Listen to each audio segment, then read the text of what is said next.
Assalamualaikum warahmatullahi wabarakatuh. Selamat datang di channel Resensi Institute. Tuduhan terhadap para teolog terhadap Islam mengenai tentang poligami berawal dari Islam yang dimulai pada masa Rasulullah SAW. Perlu kita diskusikan lebih lanjut.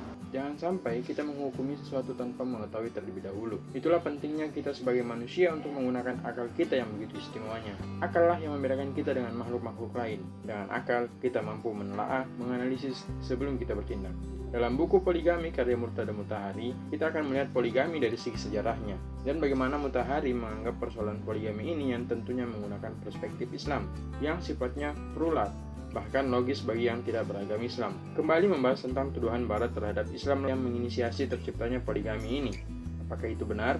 Mari kita lihat dulu kapan poligami ini mulai berkembang atau dilakukan. Poligami mulai dilakukan pada kalangan suku liar atau kalau dalam bahasa Yuval sebagai pemburu pengumpul.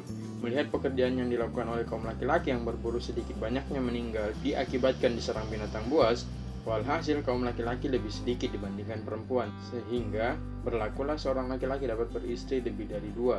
Bahkan poligami pada bangsa Arab sebelum Islam, yaitu di kalangan Yahudi, sudah mulai terjadi. Kan poliandri pun terjadi, yaitu di mana perempuan bisa memiliki lebih dari satu pria. Kemudian, apa peran Islam dalam hal poligami ini? Islam hadir tidak untuk menghapus sepenuhnya poligami, walaupun ia menghapus sepenuhnya poliandri.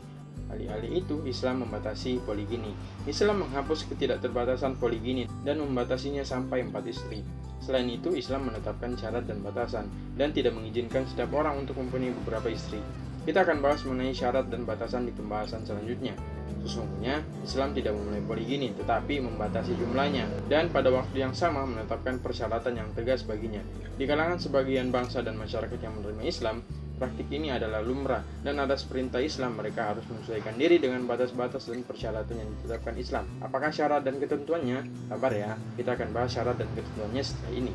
Sebelum mengetahui syarat dan ketentuannya, akan lebih baik kita mengetahui dahulu sebab-sebab poligini dari segi sejarahnya. Faktor geografis. Montesquieu dan Gustave Le Bon menisbahkan poligini pada faktor-faktor geografis. Para pemikir ini percaya bahwa iklim timur memerlukan adat poligini yang menyebabkan wanita di timur mencapai usia balik lebih dini dan lebih cepat menjadi tua, dan karenanya kaum pria merasa memerlukan istri kedua dan ketiga. Di samping itu, pria yang dibesarkan dalam iklim timur memiliki vitalitas seksual yang sedemikian rupa sehingga satu wanita saja tidak akan memuaskannya. Kemudian yang kedua, masa subur wanita terbatas. Sebagian orang berpendapat bahwa faktor terbatasnya usia pada wanita yang menyebabkan terjadinya poligini, misalkan sang istri sudah tidak bisa lagi melahirkan, tetapi hasrat pria mempunyai anak serta ketidaksukaannya untuk menceraikan istri pertama, dengan demikian menjadi sebab ia mengawini istri kedua atau ketiga.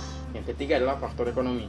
Konon di zaman dahulu di mana budaya perbudakan lebih condong kepada perempuan, seperti kaum pria bisa menyuruh istri dan anaknya bekerja sebagai budak dan sesekali menjual anaknya. Hal ini menjadi salah satu penyebab poligini karena seorang pria dengan mengakui si wanita sebagai istrinya yang resmi dapat memperoleh keuntungan karena memperoleh banyak anak. Kemudian yang keempat adalah faktor jumlah dan suku. Pada masa lampau, suku-suku dan komunitas biasa berusaha dengan segala daya dan menambah jumlah anggotanya, dan menyingkirkan segala unsur yang membatasi penambahan itu. Salah satu unsur kebanggaan yang menjadi kebanggaan mereka adalah besarnya jumlah anggota sukunya, dan salah satu cara yang bisa digunakan adalah dengan poligini. Dan kemudian yang kelima adalah lebih banyak wanita daripada pria. Dan yang terpenting dari semua faktor dari poligini tersebut adalah kelebihan wanita atas pria. Salah satu yang menyebabkan lebih banyaknya wanita daripada pria adalah persentase kecelakaan antara wanita dan pria lebih banyak. Kaum pria yang meninggal diakibatkan pekerjaannya, karena kaum pria lebih banyak bekerja di luar ruangan yang tingkat kecelakaan kerjanya tinggi dibanding dengan kaum wanita. Pertanyaan kemudian, apa manfaat dari poligami tersebut? Salah satu manfaat dari poligami ialah sebagai salah satu perlindungan bagi monogami. Dikarenakan jika misalnya dalam suatu negara angka kawin perempuan lebih banyak daripada angka kawin laki-laki yang seharusnya, tetapi kita masih menggunakan sistem monogami. Pertanyaannya adalah bagaimana nasib perempuan yang lain ketika mereka tidak bisa menikah? Apa reaksi otomatis ketika wanita frustasi dikarenakan tidak mempunyai pasangan? Perselingkuhan akan marak terjadi yang pada zaman modern ini kita sebut sebagai pelakor. Kemudian bagaimana peran Islam dalam poligini? Dari awal sudah kami jelaskan, Islam bukanlah perancang poligini, karena poligini sudah ada sebelum datangnya Islam. Dan tidak pula Islam menghapus poligini tersebut, karena jika kita mempelajari kecenderungan poligini, sebelumnya Islam hadir sangat mengedepankan nafsu semata. Untuk itulah Islam hadir memberikan batasan-batasan mengenai poligini tersebut. Sebelum kedatangan Islam, tidak ada batasan dalam jumlah istri. Hadirnya Islam menetapkan batasan maksimum jumlahnya, dan di mana seorang pria tidak boleh mempunyai lebih dari 4 istri. Yang selanjutnya ialah mengenai keadilan. Islam telah menetapkan syarat bahwa tidak boleh ada diskriminasi dalam keadaan apapun juga, baik mengenai para istri itu sendiri maupun anak-anak mereka. Rasulullah SAW bersabda, barang siapa mempunyai 2 istri dan tidak memperlakukan mereka secara adil, tapi lebih cenderung kepada seorang daripada yang lainnya, maka ia akan dibangkitkan pada hari kiamat dengan satu sisi badannya diseret di atas tanah sampai akhirnya ia masuk neraka.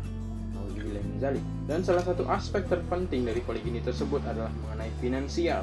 Seorang pria berhak memutuskan untuk mempunyai beberapa istri asal saja sumber keuangannya mengizinkan dia mengambil angka ini. Kondisi keuangan yang sehat merupakan syarat untuk bisa melakukan poligami. Kemudian di antara salah satu aspek penting lainnya ialah kemampuan fisik dan stamina pun merupakan syarat lain bagi pria. So guys, ada pertanyaan?